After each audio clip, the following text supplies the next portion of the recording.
Hot and dry climate में adapt हो गए, इनको तुम ठंड में लेके जाओगे तो क्या ये रह पाएंगे? नहीं रह पाएंगे, क्योंकि इनको हॉट वाला ही एनवायरमेंट चाहिए। ठीक है, ये है पोलर बियर। क्या तुम इनको यहाँ पे लेके आओगे तो क्या ये जिंदा रह पाएंगे? नहीं, ये थोड़ी देर ऑक्सीजन अंदर लेंगे और बाहर निकाल देंगे क्या? Carbon dioxide, CO2। Next next है बेटा फिन्स एंड टेल्स। जैसे कि आप स्विम करते हो, अपने हैंड्स का मूवमेंट करते हो, अपने लेग्स का मूवमेंट करते हो, ऐसे इसके पास हैंड्स और लेग्स थोड़ी ना है, इसके पास है बेटा, ये तो होती है इसकी फिन्स। ठीक है, ये होती है इसकी फिन्स और ये होती है इसकी टेल, तो ये उसी को मूव करेगी, है ना। वीडियो लगा देते हैं, आप देख लो कि जो Hi kids, welcome to the Foundation Years channel. So I am Kamna Yadav, your biology tutor. So today we are going to start class 7th new chapter, that is weather and adaptations. Okay, अब देखो next adaptation. Adaptation का मतलब होता है कि आप कितना ढल रहे हो उस एनवायरमेंट में, आपने अपनी बॉडी के अंदर क्या चेंजेस किए। आप राजस्थान में जाओगे तो अलग कपड़े पहनोगे, केरला में जाओगे तो अलग कपड़े पहनोगे, ठंड में जाओगे, हिमालयन पे जाओगे तो अलग ठंडी के कपड़े पहनोगे। पहनते हो ना। तो ऐसे जो एनिमल्स हैं राजस्थान का, जैसे कि कैमल है, ठंडी में कौन रहता है? पोलर बियर्स रहते हैं, पेंगुइन्स रहते हैं, याक रहते हैं। तो वो अपने अलग अलग हिसाब से रहते हैं ना। जो ठंड में मिलेंगे जानवर, उनके हेयर्स बहुत बड़े बड़े होंगे, होंगे ना। तो चलो स्टार्ट करते हैं। अडेप्टेशन का मतलब है बेटा मॉडिफिकेशन। क्या? मॉडिफिकेशन, अपने आप को बदल लेना। क्या बेटा? मॉडिफिकेशन, अपने आप को चेंज कर लेना। ठीक है, मॉडिफिकेशन ऑफ एन ऑर्गेनिज्म, किसी बॉडी के अंदर चेंज कर लेना। ऑन इट्स पार्ट और इट्स पार्ट्स, अपनी बॉडी के अंदर या फिर उसने अपने बॉडी पार्ट्स के अंदर चेंज कर लिया। किसके लिए? उसको बेटर सर्वाइव होने के लिए एंड रिप्रोड्यूस करने के लिए, बच्चे पैदा करने के लिए, सर्वाइव करने के लिए, उसको वहां पे रहने के लिए अपनी बॉडी के अंदर उसने चेंजेस कर लिए। ठीक है, with in a particular environment. ठीक है, जैसे कि राजस्थान में ये है कैमल है, कैमल ने अपनी बॉडी को वैसे ही रख रखा है। एक तो बहुत कम पानी पीता है ना, और बहुत दूर दूर तक चल सकता है, और इसको कोई गर्मी से कोई फर्क ही नहीं पड़ता। हॉट एंड ड्राई, मतलब चाहे कितनी भी लू चल रही हो, इसको कोई फर्क नहीं पड़ता। ठीक है, तो ये वहां पे है। क्या तुम इसको यहाँ पे ला सकते हो? पोलर बियर को यहाँ पे ला सकते हो? क्या इतनी गर्मी में रह सकता है? नहीं रह सकता, क्योंकि इसकी बॉडी पे बेटा देखो कितने सारे हेयर्स हैं। हेयर्स किस लिए होते हैं बेटा? इसको गर्मी प्रोवाइड करने के लिए होते हैं। आप ब्लैंकेट जो पहनते हो, फर होते हैं ना उसमें, तो इसके ऊपर भी डबल लेयर फर है। ठीक है, डबल लेयर फर है जो इसको गर्मी प्रोवाइड करता है ठंड में रहने के लिए। तो क्या इसको वहां पे ले जाओगे, रह पाएगा? क्या इसको यहाँ पे लेके आओगे तो ये रह पाएगा? नहीं। इसकी बॉडी पे तो इतने बड़े बड़े हेयर्स नहीं है, इसके तो देखो कितने बड़े हेयर्स हैं, और इसकी देखो कितनी ज्यादा फैट है इसकी बॉडी पे। तो जितनी ज्यादा फैट होगी इसको उतना कम ठंड लगेगी। ठीक है, तो एडेप्टेशन का मतलब होता है मॉडिफिकेशन ऑफ एन ऑर्गेनिजम्स, यानी कि उसके अंदर चेंज करना, उसकी बॉडी के अंदर चेंज करना, उसके बॉडी पार्ट्स के अंदर चेंज करना। किसके लिए? बेटर सर्वाइवल एंड रिप्रोडक्शन के लिए। ठीक है, उस पर्टिकुलर एनवायरमेंट में रहने के लिए। ठीक है, तो अलग अलग जगह के अलग अलग ऑर्गेनिजम्स होते हैं। ठीक है, राजस्थान में कैमल मिलेंगे तुम्हें, ठंडी वाली इलाके में तुम्हें पोलर बियर्स, पोलरिजन्स ये मिलेंगे, पेंगुइन्स मिलेंगे। ओके, और हिमालयाज में तुम्हें याक मिलेंगे। अब काउ बफेलो तो तुम्हारे इस नॉर्थ रीजन में है।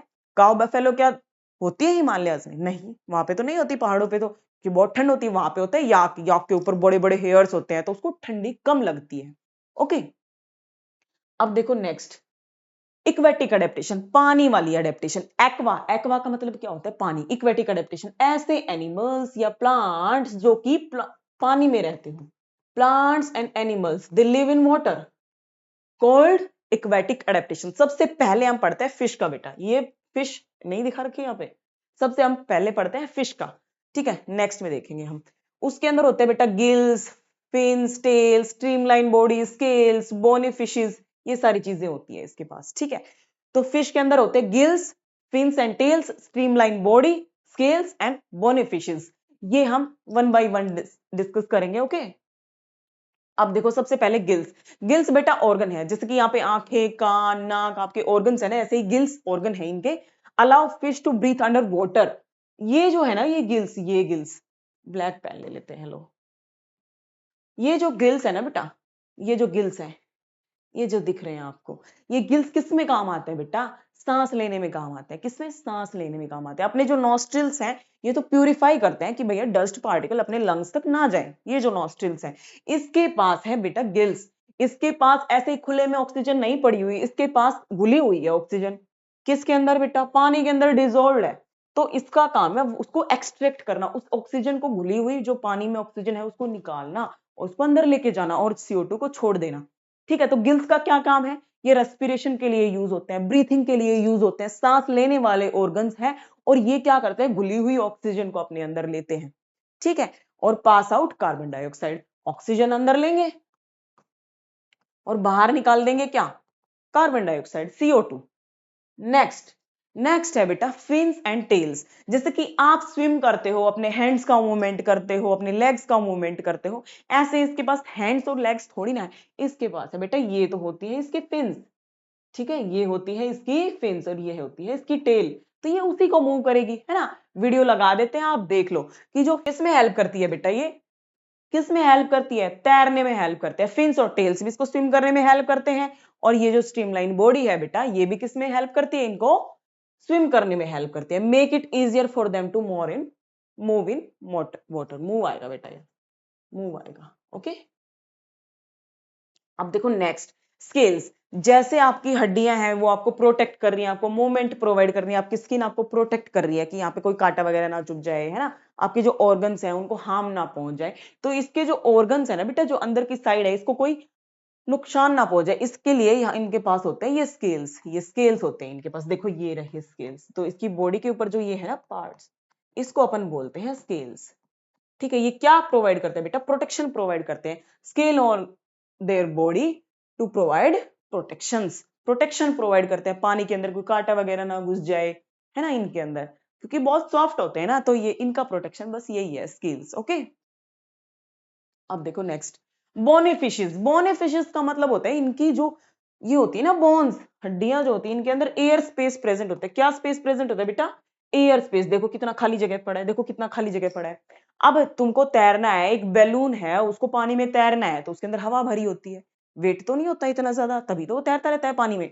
तो इनको भी पानी में ही रहना है, तो बेटा इनकी जो ये है ना बोन्स वगैरह इतनी नहीं होती, इनके अंदर स्पेस प्रेजेंट होता है। देखो ये बीच में स्पेस है ना, ये प्रेजेंट होता है। तो बोनेफिशियस में क्या होता है बेटा, air space is present in the body to help them to float, air spaces present होते हैं। ये किस में हेल्प करते हैं बेटा, फ्लोटिंग करने में हेल्प करते हैं, तैरने में हेल्प करते हैं।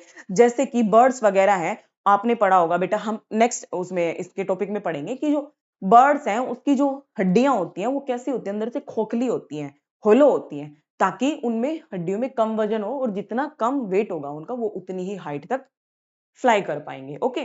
तो और ये कितना मूव कर पाएंगे, इनकी बॉडी में जितना कम वजन होगा उतने ही ज्यादा ये फ्लोट कर पाएंगे पानी के अंदर।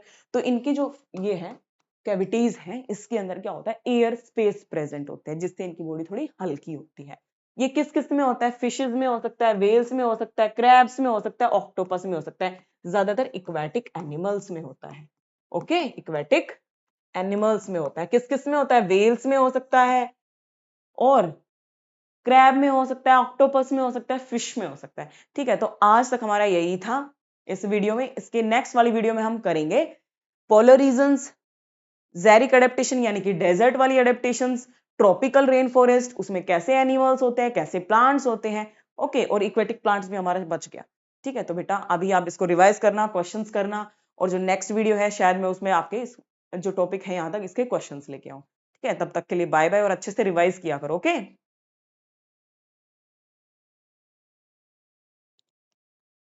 पीरियड